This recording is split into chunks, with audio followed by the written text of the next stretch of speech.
지금까지 이 사건에 대해서 많은 변호사님들이 말씀을 하셨습니다. 저는 그와 조금 다르게 말씀드리고 싶어요. 왜 그러냐면 첫째는 이 사건은 일반적인 형사사건이나 민사사건이 아닙니다. 헌법사건이고 그중에서도 대통령 탄핵심판이라는 사건은 매우 특이한 사건입니다. 따라서 우리가 지금까지 민사소송이나 형사소송에서 보는 것과 같은 그런 작은 시각으로 이 사건을 보아서는 안 될 겁니다. 두 번째는 이 사건에 대해서는 국민들의 전부가 이해관계를 가지고 있습니다. 따라서 법률 용어를 쓰기보다는 좀 더 국민들에게 친근한 일상적인 용어로 변론을 하는 것이 더 적합하다고 저는 생각합니다. 김평호 변호사님 죄송하지만 그런 점에서 김평호 변호사님 재판부를 보시고 좀 진술해 주시면 감사하겠습니다. 그렇습니까? 네. 예, 그러죠. 그러면 그리고 먼저 이 사건을 크게 봐야 된다고 제가 말씀을 드렸는데 그런 점에서 저는 그 탄핵 소추장에 나와 있는 탄핵 사유 13개를 크게 두 가지로 분류하고 싶습니다. 하나는 피청구인이 자신의 행위, 지시나 발언이죠. 이런 걸 탄핵 사유로 주장하고 있는 것. 제가 보니까 이것은 헌법 위반 4항과 5항, 즉 언론 개입과 세월호 사건인 것 같고 또 법률 위반에서는 1항 미르지단 및 K스포츠 재단 설립 모금 그리고 8항의 정보 유출 이것이 그런 것 같습니다. 나머지 탄핵 사유들은 피청구인의 행위라기보다는 최순실의 행위 이것이 헌법 위배나 법률 위배라는 전제에서 피청구인에게 공동정범이나 교사 또는 방조의 공범 책임을 묻는 것이라고 저는 보입니다. 두 번째로 이 사건을 다루는 데 있어서 많은 분들이 놓치고 있는 가장 중요한 부분이 있어요. 그것은 굉장히 기본적인 겁니다. 즉 고의 부분입니다. 고의. 탄핵 사유에 있어서 주관적 구성 요소인 고의에 대한 주장과 입증이 흔결되어 있기 때문에 이 사건 탄핵소추는 헌법 제65조의 탄핵사유 요건을 처음부터 갖추지 못한 겁니다. 헌법 제65조에 보면은요, 헌법에 위배되는 직무집행과 법률에 위배되는 직무집행 이렇게 탄핵사유가 규정되어 있는데 여기서 말하는 헌법 위배나 법률 위배라고 하는 건 과실에 의한 헌법 위배나 법률 위배 말하는 거 아닙니다.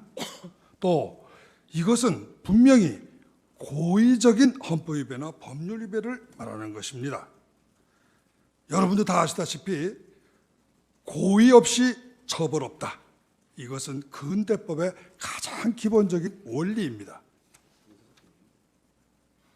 그런데 여러분들이 이 사건 탄핵소추장을 유심히 읽어보세요.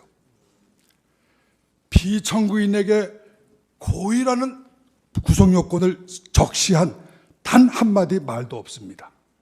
뿐만 아니라 지금까지 2달여간 진행된 증거조사에서 피소추인 박근혜 대통령의 고의를 입증하는 어떠한 증거 제시도 없었습니다. 예를 들었습니다. 세월호 건을 보십시다. 생명권 경시라는 헌법 위반이 탄핵 사유인데 이게 성립되려면 단순히 생명권 존중 의무에 합당한 행위를 하지 않았다 이런 부작위를 말하는 것으로는 부족합니다. 그 부작위가 고의적이었다는 것이 입증돼야 됩니다. 그런데 그 입증은커녕 주장 자체가 없어요. 다른 12개 사항도 모두 마찬가지입니다.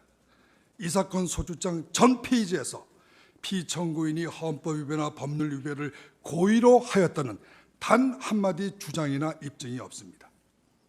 혹시 청구인은 고의는 행위 속에 당연히 내포되니까 따로 주장하거나 입증할 필요가 없다 이런 생각인 것 같아요. 그러나 이것은 근거 없는 주장입니다.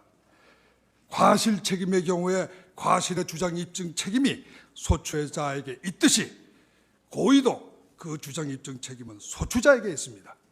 이는 미국 형사법 교과서 첫 장에 나오는 법률 원칙입니다. 아마 한국에서도 마찬가지라고 저는 확신합니다. 혹시 한국에는 그런 법이 없다 그런다면 제가 그것을 다음 기회에 입증할 수 있으면 좋겠습니다.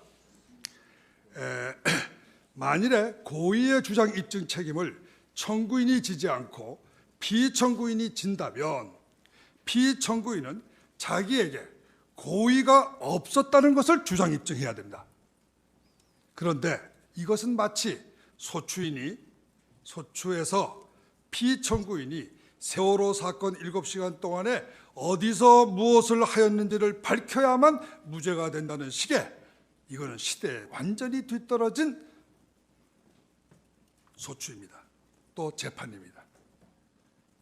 요컨대 또 어떤 분은 이렇게 말씀하시는 것 같아요. 고의를 어떻게 입증하냐고. 고의는 간단하게 입증합니다. 정황 증거에 의해서. 다만 중요한 것은 어떤 정황 증거가 있기 때문에 고의가 있다는 주장과 증거 설명이 있어야 되는 겁니다. 그런데 지금까지 이러한 정황 증거에 대한 증거 설명은 한 번도 없었습니다. 또 고의에 대한 입증 방법은 의외로 간단한 것입니다.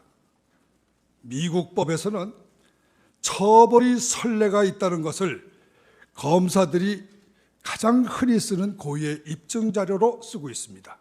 즉 기소 사실과 동일한 사건을 법원이 그전에 처벌한 선례가 있고 그 선례가 공식 문서나 판례집에 소개되어 있어서 널리 일반인, 피소추인을 포함한 일반인에게 공지되었다.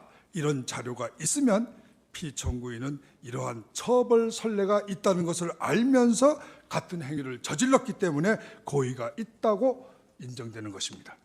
흔히들 이렇게 고의는 쉽게 입증 방법이 얼마든지 있는 겁니다. 그렇기 때문에 입증 방법이 없어서 고의를 입증 못한다고 하는 것은 성립되지 않습니다. 흔히들 미국을 판례법 국가다 이렇게 말해요. 이것은 판례가 법원이 된다는 의미인데 여기서 말하는 판례로서의 선례를 말하는 게 아니고 여기서 제가 말하는 건 고의의 입증 방법 내지 입증 자료로서의 선례를 말하는 겁니다. 요컨대 판례와 선례는 전혀 그 의미가 다른 것인데 우리나라 법조계에서는 아직도 이 양자가 제대로 구별되지 않고 오해가 많이 생기고 있는 것 같습니다. 결론적으로 피청구인이 헌법을 위배하고 법률을 위배하였다는 알면서 헌법을 위배하고 법률을 위배하였다는 아무 주장도 입증도 없는 이런 사건 탄핵 소추는 고의 없이 처벌 없다 하는 근대 사법의 근본 원리에 맞지 않는 소추이기 때문에 그 자체가 위헌적인 소추로서 무효입니다. 이러한 문제는 박영수 특검의 경우에도 역시 많이 나오고 있어요.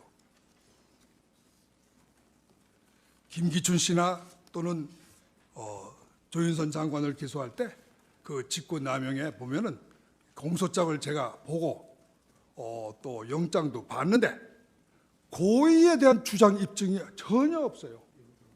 예. 그러니 어떻게 요건 사실도 안 맞추고 영장을 청구하고 기소를 한다는 건지 정말 이해가 안 갑니다. 제가 다음에 지적하고 싶은 것은 이번에 탄핵 소추는요 개인 책임의 원리를 반하고 있습니다. 즉 연대 책임 내지는 조선시대의 연좌제를 전제로 하는 탄핵 소추입니다. 왜냐? 이 건 탄핵 소추에서 세월호 사건을 제외한 나머지 12개 탄핵 사유는 피청구인 대통령 박근혜의 행위가 직접 헌법 위배나 법률 위배가 된다는 그런 주장이 아니에요. 이거는 친구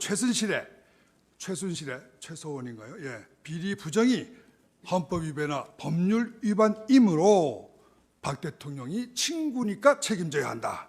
이러한 연대 책임 이론, 정확하게 말하면 조선시대 연좌제 이거를 주장하는 것입니다. 또 그 주장에 의한 지금까지의 입증이었습니다. 이런 전제 위에서 청구인은 지난 2달 동안 최서원 등 형사사건의 검찰 및 법원 증거를 이 사건 피청구인 탄핵 사건의 입증 자료로 옮겨오는데 모든 재판 시간을 다 소비했던 것입니다. 그러나 설사 이 탄핵 사건의 자료들이 다 인정되더라도 이것은 최순실과 안종범의 유죄의 증거이지 어떻게 이것이 피청구인의 유죄 증거가 될 수 있겠습니까? 적어도 우리나라는 민사상의 재산권에 대해서만 그 책임에 대해서만 연대 책임을 인정하고 있습니다. 형사 책임, 연대 책임 하나도 없어요. 징계 책임 마찬가지예요. 처벌에 있어서는 연대 책임은 존재할 수가 없습니다. 그것은 우리나라 헌법이 개인주의, 개인 책임이 원리 위에 서 있기 때문입니다.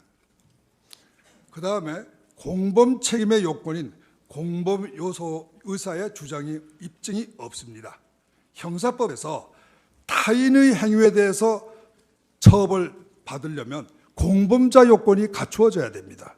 즉 공범자로서의 범죄 의사가 있어야 되고 그 공범자의 범죄 의사에 의해서 어떠한 범죄의 관여 행위, 보험이라든가 격려라든가 코치라든가 지시라든가 이런 것이 있어야 되는 겁니다. 어쨌든 공범의사의 존부가 이 사건 판단에 있어서는 가장 중요한 책임 구성 요건입니다. 그런데 지난 2달간 재판 과정에서 헌법재판소는 이 사건의 최대 쟁점인 대통령의 공범의사 이것을 쟁점으로 정리하지 않았어요. 청구인도 한 번도 이 공범의사를 구성 요건으로 주장한 적도 없고 입증한 적도 없습니다. 주장 입증 책임이 있는 쪽이 청구인인데 이쪽에서 한 번도 주장 입증을 안 하는데 무슨 이유로 피청구인 측에서 공범 의사가 없다 이렇게 반증을 해야 됩니까? 이 사건은 청구인 측에서 피청구인의 공범 의사를 소추장 자체에다가 적시하지도 않았고 지금까지 입증한 적도 없기 때문에 다른 점은 더 볼 것도 없어요. 이거는 전부 다 각하되거나 기각되는 겁니다. 그 다음에 의결 정족수 요건이 흠결됐다는 점을 지적합니다. 제가 지난번 변론에서 말씀을 드렸지만 원래의 탄핵 소추라고 하는 건 피탄핵 소추인이 동일인이라 하더라도 탄핵 사유별로 탄핵이 성립되는 겁니다. 이거는 이혼 사유가 이혼 사유별로 성립되는 것과 같습니다. 그렇기 때문에 하나하나가 독립된 탄핵이라고 봐야지 여러 개 사유 전체가 모여서 한 개의 탄핵이 되는 건 아니에요. 이 점에 대해서는 지난번에 또 제가 말씀을 드린 바 있기 때문에 생략을 하겠습니다. 노무현 대통령 사건의 판결을 보면요. 아까 여러 변호사님들이 인용을 하셨지만 중대한 위법성이라는 이론이 나옵니다. 그러면 이 중대한 위법성의 이론은 무엇을 의미하느냐?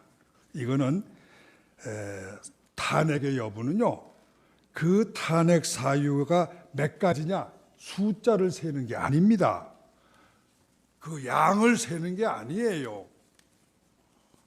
그게 아니라 한 개 한 개의 그 탄핵 사유가 탄핵을 결정할 만한 정도의 중대성, 그러니까 질을 보는 겁니다. 양을 보는 게 아니라 질을 보는 거예요. 그렇기 때문에 13개 탄핵 사유 전체가 모여서 한 개의 탄핵이 된다 이러면 이건 양을 보는 겁니다.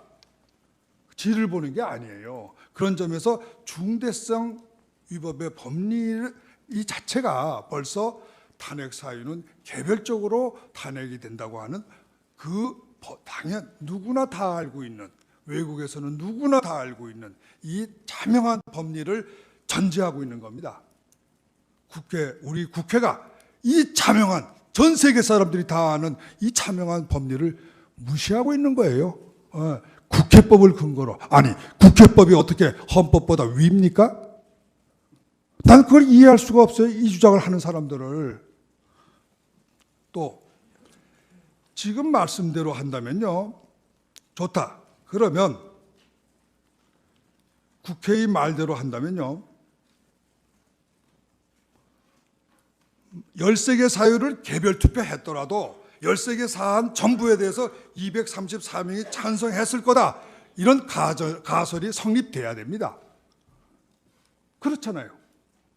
근데 그 가설이 성립이 돼요? 그걸 입증한 적이 있어요? 입증한 적 없습니다. 소추인 측에서 그것을 입증한 적이 없어요. 그런데 어떻게 13개 사유 전체에 대해서 234명이 찬성한 것과 똑같은 법적 효과를 주장하시는 겁니까? 저는 이것을 정말 무슨 논리인지 지금쯤 되면은 인정을 하시고 철회를 하셔야 될 텐데 아직도 철회를 안 하시는 거는 도대체 어떤 근거와 이론을 가지고 그러시는지 권성동 법사위원장님께서 좀 답변을 먼저 하셔야 될 것 같아요. 제가 볼 때요, 이 12월 9일 날 국회에서 3분의 2 찬성을 받았다 하는 것은 탄핵을 찬성한다 하는 어떤 정치적 의미의 의결이라면 이해가 갑니다. 예, 정치적 의결이다. 우리 정치인들의 의결. 그거는 이해가 가요. 그러나 탄핵은 정치적 결의가 아닙니다. 법적인 결의예요. 법률 요건을 갖춰야 돼요. 헌법 요건을 갖춰야 되는 법률 행위입니다. 이거는 정치 선언이 아니에요. 정치적인 단체 행위가 아닙니다. 구별하셔야 돼요. 다음에 이 탄핵 소추장을 보면요, 참 이거 누가 쓰셨는지 모르겠는데 정말 제가 참 통탄해요. 이거 우리나라 사람들, 우리나라 젊은이들요, 이 탄핵 소추장 가지고 국어 공부하면 큰일 납니다. 왜냐고요? 첫째, 구체성이 없어요. 둘째, 명확성이 없어요. 셋째, 논리성이 없어요. 원래 소송이라는 건요, 불고불리라는 대원칙에서 서 있는 겁니다. 이거는 탄핵 심판도 마찬가지예요. 그런데 이렇게 불고불리가 되려면요, 전제가 있습니다. 첫째는 소추하는 사람, 그게 민사에서는 원고겠죠. 이 탄핵 심판 청구인 측에서 무엇을 재판해달라는 건지 자기의 소송물을 특정시켜야 됩니다. 명확하게, 구체적으로, 논리적으로 특정시켜야 돼요. 이건 우리나라 형사소송법에도 있고 민사소송법에도 있고 미국 소송법을 보면 아주 명쾌하게 서술이 되어 있습니다. 이렇게 구체성, 육하원칙에 따른 언제 어디서 왜 무엇을 누가 어떻게, 이 육하원칙에 따른 구체성, 사실특정, 명확성, 논리성이 없으면 그 소장이나 그 기소장은 읽어볼 필요도 없이 각하되는 겁니다. 소장 각하예요. 공소장 각하예요. 그런데 지금 이 탄핵 소추장을 보면요, 이거 도대체 무슨 소리를 하는 건지 정말 특정이 안 돼요. 특정. 여기 보면요, 우선 위반 사실이 한 가지가 아니고 여러 개예요. 여러 개. 복합적이에요. 그러니까 일시, 당소, 방법에 대한 특정이 거의 없습니다. 그리고 적용 법령도요, 하나로 돼 있지 않고 이것저것 다 섞었어. 뭐를 가지고 재판해달라는 건지 도대체 알 수가 없어요. 그렇게 소추 측에서 심판에 청구하는 범위를 이렇게 두리뭉실이로 청구하면요, 문제점이 뭐냐면 피청구인은 답변을 할 수가 없는 거예요. 방어가 불가능합니다. 그렇기 때문에 재판도 불가능한 거예요. 피고가 방어할 수 없는 소추장을, 고소장을 내놓고 나서 재판해달라고 그러면 판사님들이 어떻게 재판해요?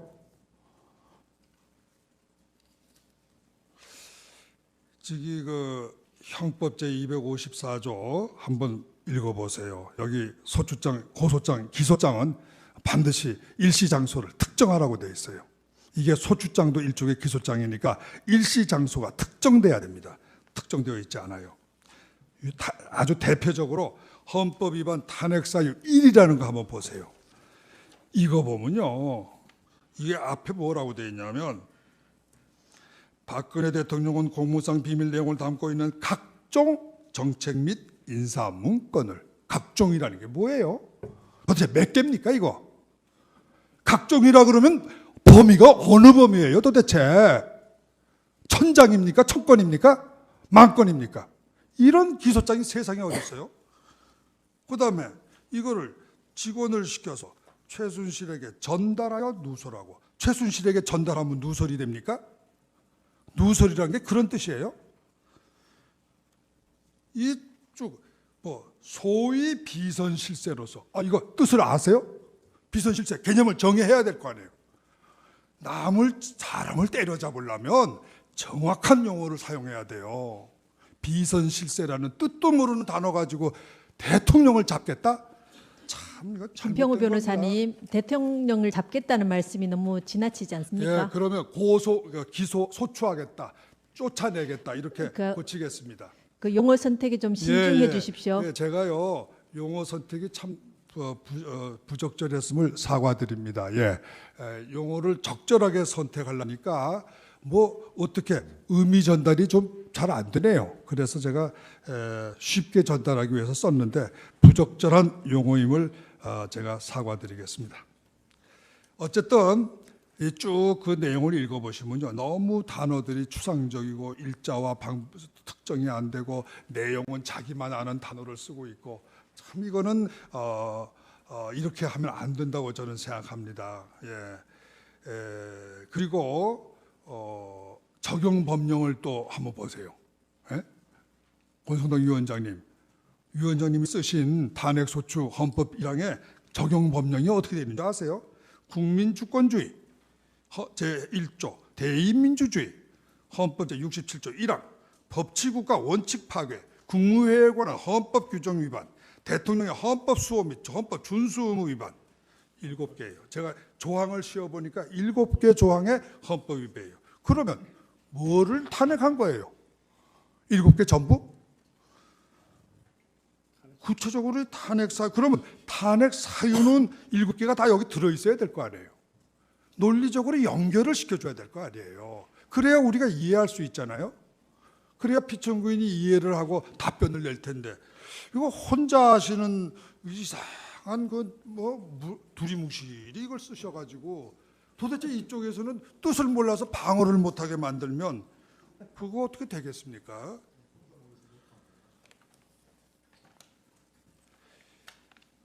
그 다음에 요컨대 이 탄핵소추라는 거요, 형사소송법 제254조와 같은 그러한 기준의 구체성, 명확성, 논리성, 이 세 가지를 갖추지 못했기 때문에 각하돼야 됩니다. 석거찌개 탄핵 사유라는 문제도 이게 절차 위반이 아니에요. 이거 단순한, 이거는 절차 위반이 아니고 소송 요건의 흠결입니다. 보세요. 여기를 보면요, 세월호 사건과 법률 위반 제5항의 공무상 비밀 누설죄, 이 두 가지 탄핵 사유는 적용 법령이 한 가지씩이에요. 나머지 11개 탄핵 사유는요, 적용 법령이 모두 3개, 제일 심한 건 제1항에 7개입니다. 제일 중요한 그 미르재단 K스포츠 재단 사건도 죄명은 뇌물죄, 직권남용죄, 강요죄 3가지예요. 그렇다면 봅시다. 이렇게 3가지를 묶었을 때 어떤 혼란이 오냐면, 강요죄는 되는 것 같아요. 예를 들어서, 자, 그러면 탄핵 사유가 인정되는 겁니까? 안 되는 겁니까? 3가지 범죄를 묶어서 기소했을 때는 소위 합동 범죄 아닙니까? 합동 범죄의 요건이 법리가 어떻게 되겠습니까? 그 중에 한 죄라도 성립이 안 되면 전체가 깨지는 거죠. 그렇게 하지 않으면 소추인 측은 굉장히 unfair한 어드밴티지를 보는 거예요. 제가 자세한 설명은 안 하겠어요. 좀 돌아가셔서 한번 잘 생각해 보시면 제가 말하는 말이 무슨 뜻인지 아실 겁니다. 예. 예. 그러네요. 그러네요, 정말. 이게 굉장히 중요한 거예요.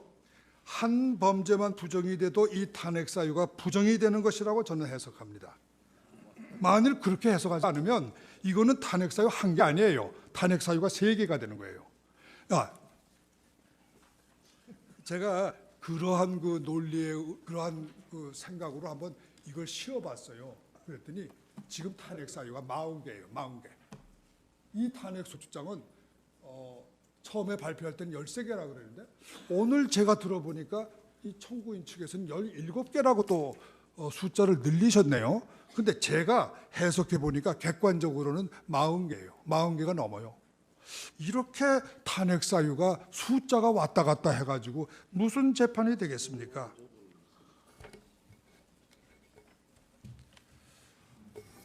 그 다음에 탄핵 소추 사유 저는 변경된 거로 보이네요. 왜 그러냐? 단적인 증거가 오늘 그 소추인 측에서 대리인께서 말씀하시는 거 보니까 탄핵 사유가 17개라고 그러네요. 예. 그런데 탄핵 사유는 지금까지는 13개라고 공식적으로 발표되어 왔었어요. 그러면 4개는 언제 늘어난 거죠? 예. 소송 중에 늘어난 겁니다. 그러면 탄핵 소추의 변경이죠. 변경 절차를 밟으셨습니까? 저는 의문이 듭니다. 국회의원 3분의 2의 동의를 받아서 탄핵 소추가 장이 내용이 바뀐 것인지 심리해 주시면 좋겠습니다. 여러분들이 이 탄핵 소추가 헌법에 위반한 거 아니다, 법률 위반한 거 아니다 이렇게 상세하게 정말 구체적으로 법률적으로 완벽하게 지적을 해주셨기 때문에 저는 중언부언하지 않겠습니다. 그런데 제가 조금 다른 분들이 지적 안 하시는 부분을 제가 말씀을 드리겠어요. 헌법 위반에 의한 소위 직무집행, 그게 탄핵 사유가 된다. 이럴 때 말은 법률 위배에 의한 탄핵 사유하고는 어떻게 다르냐 하는 것을 저는 지적을 합니다. 법률 위배는 그 법령에 위반되는 어떤 그 고의적인 위반이 있으면 성립이 되겠죠. 그런데 헌법 위반이라고 하는 것은 그렇게 간단하지 않습니다. 왜냐하면 헌법이라는 법률 조항이 그 형사범죄의 그 범죄 조항하고 틀려서 구성요건이라는 개념이 약해요. 없어요. 굉장히 추상적으로 그 조항이 서술되어 있습니다. 그래서 이것을 형사범죄처럼 다루면 안 됩니다. 우리가 헌법 위반이다 이렇게 말할 때는 헌법적 관점에서 쳐다봐야 돼요. 예를 들어서 아까 어느 변호사님도 잘 지적을 해주셨는데 법치주의 위반이다. 그러면 법령에 위반되는 건 전부 법치주의 위반이다. 이렇게 되면 안 돼요. 그렇게 말하면요. 교통사고 티켓 하나 받아도 법령 위반이니까 헌법 위반이 됩니다. 법치주의 위반이에요. 그런 뜻으로 헌법에서 규정한 건 절대 아니죠. 헌법에서 규정한 거는 그런 뜻이 아니라 법치주의 위반, 이 말은 법치주의 그 자체를 비난하거나 공격하거나 반대하는 걸 말하는 거예요. 그래서 그것이 법치주의를 흔들 정도의 어떠한 그 위험을 초래했을 때 비로소 그것은 법치주의 원리에 위배되는 헌법 위배가 발생하는 겁니다. 그런데 그러한 요건을 지금 이 사건에서는 단 한 가지도 소추장에 적시가 되어 있질 않아요. 입증은커녕 적시가 안 됐으니 입증이 될 리가 없죠. 자, 그래서 헌법 위반이라고 하는 거 이거는 전혀 성립될 수가 없는 겁니다. 그 법리상 입증의 문제가 아니라 법리상 성립이 안 되는 거예요. 언제 박근혜 대통령께서 법치주의 나쁘다고 비난하셨나요? 언제 박근혜 대통령께서 직업공무원 제도는 폐지돼야 한다고 주장하셨나요? 언제 박근혜 대통령께서 생명권 존중할 필요가 없다고 말하신 적이 있나요? 구체적인 어떤 사건 하나 가지고선 이렇게 헌법 위반이라고 이렇게 갖다 뭐라 그러나 저는 왜 한자 말로 의율이라고 그러는데 좀 한글로는 갖다 붙인다고 밖에 해석이 잘 안 되는데 갖다 붙이고 그러면 안 되죠. 아무리 법률가라 하더라도 사리에 맞게 해주셔야지 그렇게 무조건 갖다 붙이면 안 된다고 저는 봅니다. 아까 이 법정에서 어떤 변호사분께서 세월호 사건에 대해서 대단히 장시간 이야기를 하시더구만요.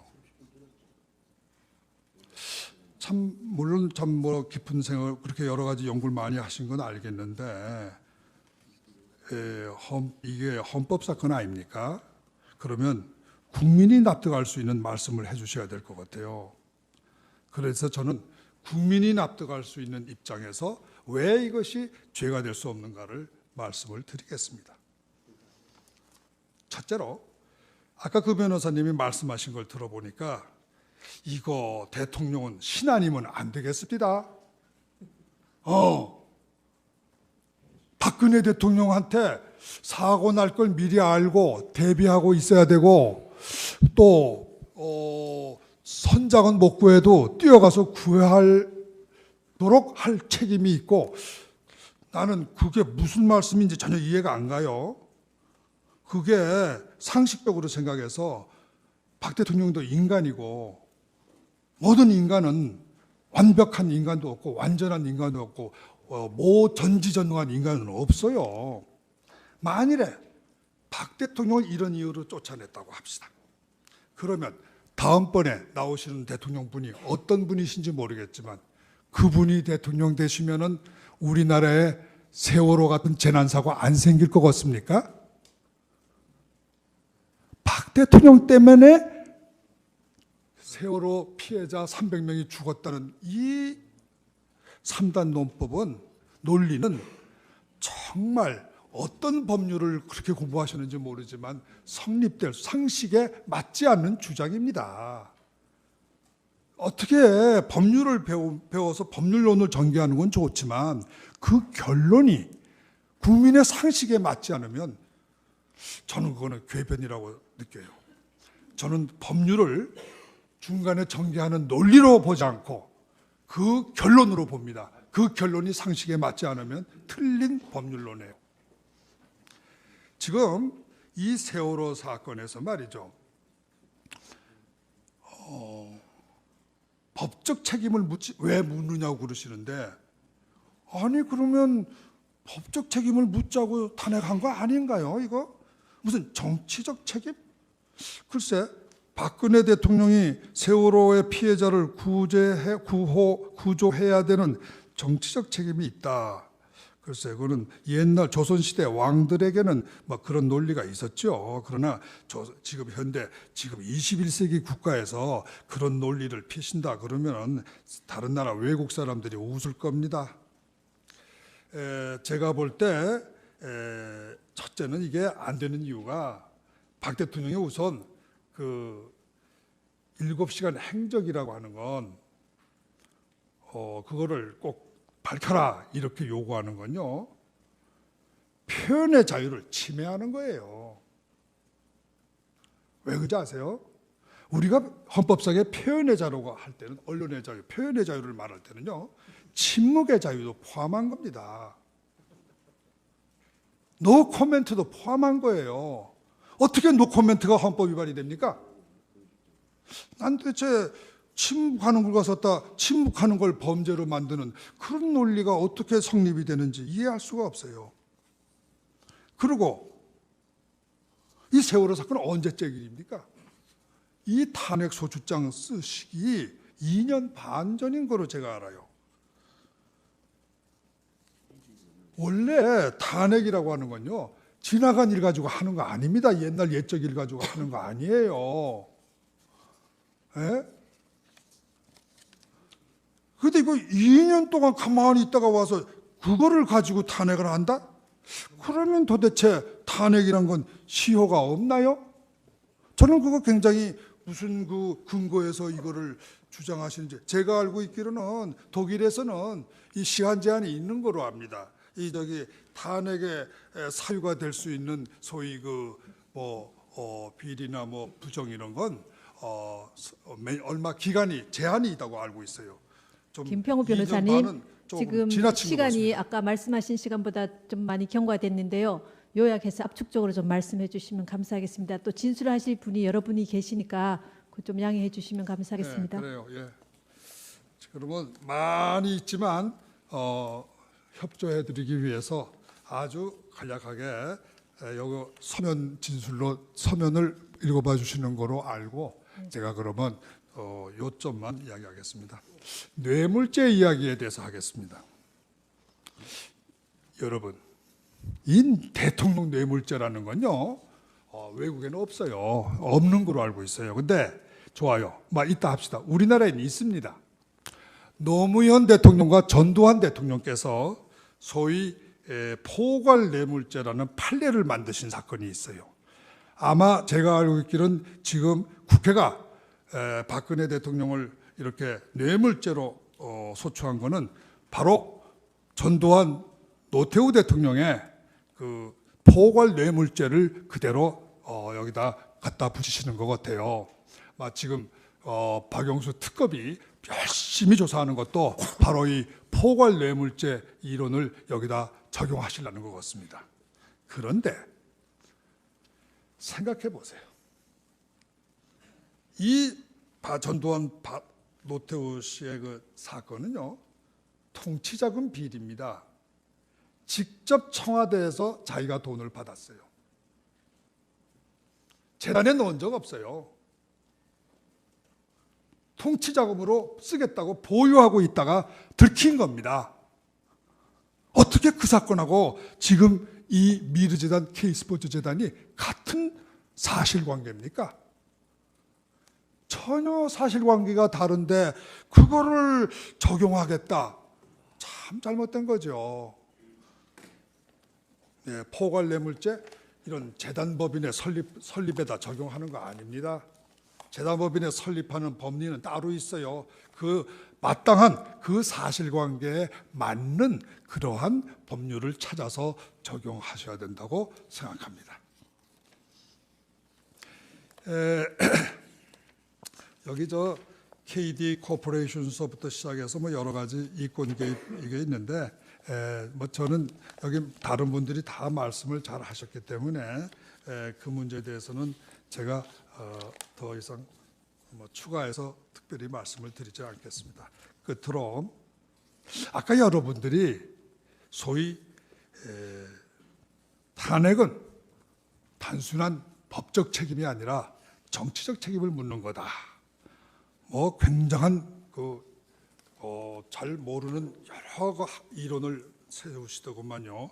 아까도 다시 말씀드렸지만 저는 그런 복잡한 법률 이론은 사용하지 않습니다. 상식으로 이야기를 하겠습니다. 먼저 인기 이야기인데 국민이 신임을 거두었다. 이거 시인들이 하는 말인데 거두었다. 그래 좋아요. 뭐를 증명하셨나 보니까 인기가 5% 떨어졌던 거 가지고 증명하시더구만. 신임을 거둔 증거가. 그리고 촛불 집회. 근데 그건 한쪽 증거만 본 거 아니에요? 그러면 아니 태극기 그 집회는 여기 왜 고려하지 않나요? 그 고려 대상이 안 되나요? 또 인기라고 하는 건 제가 조금 어폐가 있는 비유인지는 모르지만 주식 시세 같은 거 아닙니까? 그날 그 시간 바뀌는 거 아닙니까? 뭘 그런 걸 가지고 재판을 하자고 그러시는지 참 이해가 안 갑니다. 저는 만일에 이런 식으로 정말 매일같이 바뀌는 인기 또 그야말로 정말 참 이런 걸 가지고 말이죠. 신임을 거뒀다 말았다. 데모 참가한 지지 데모 숫자가 몇 명이냐 이런 거 가지고 탄핵을 한다면요, 이거는 무슨 뜻이 되냐면요, 헌법에도 없는 대통령에 대한 불신임을, 제도를 소위 헌법재판소의 탄핵심판이라는 제도를 빌려서 하려는 겁니다. 우리나라는 대통령에 대한 불신임 제도 없어요. 그리고 국회에 대한 해산권 없듯이, 대통령이 국회를 해산할 수 없듯이, 국회도 대통령의 임기 5년 동안에 대통령을 불신임할 수 없습니다. 설사 국회의원 전원이 찬성해도 그것은 불신임을 할 수가 없는 거예요. 그런데 헌법재판소의 재판관님들을 이용해서 불신임을 하시겠다? 참 이거 문제 있습니다. 이렇게 하면 우리나라 헌법제도 다 뒤집어져요. 잘 한번 생각해 보세요. 이거 우리 헌법재판관님들을 이용하시려는 것 같은데, 국회의원 권성동 의원님 정말 이런 그 헌법에 없는 이러한 제도를 자꾸 만들어내시면 정말 헌법재판소 이러다가는 참 어떻게 너무 부담스러워서 아마 힘드실 거예요. 여러 번, 결론입니다. 여러 번 말씀드렸습니다만 이 사건은 역사적인 사건이고 온 세계가 주시하는 사건입니다. 절대로 재판관 개인의 지식이나 견해로 재판하시면 안 됩니다.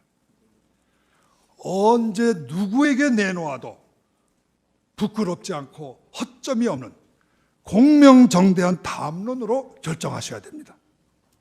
법의 기본 정신으로 돌아가서 국민 모두가, 세계인 모두가 알아들을 수 있고 공감할 수 있는 법의 근본 정신, 여기에 따라서 재판을 하셔서 국민이, 우리 국민뿐만 아니라 세계인 모두를 승복시키는 명판결을 내려주시기를 바랍니다. 졸속한 국회의 이 사건 박근혜 대통령 탄핵 소추를 재판관 전원일치로 각하하여 국회에 돌려보내 주시길 바랍니다. 감사합니다.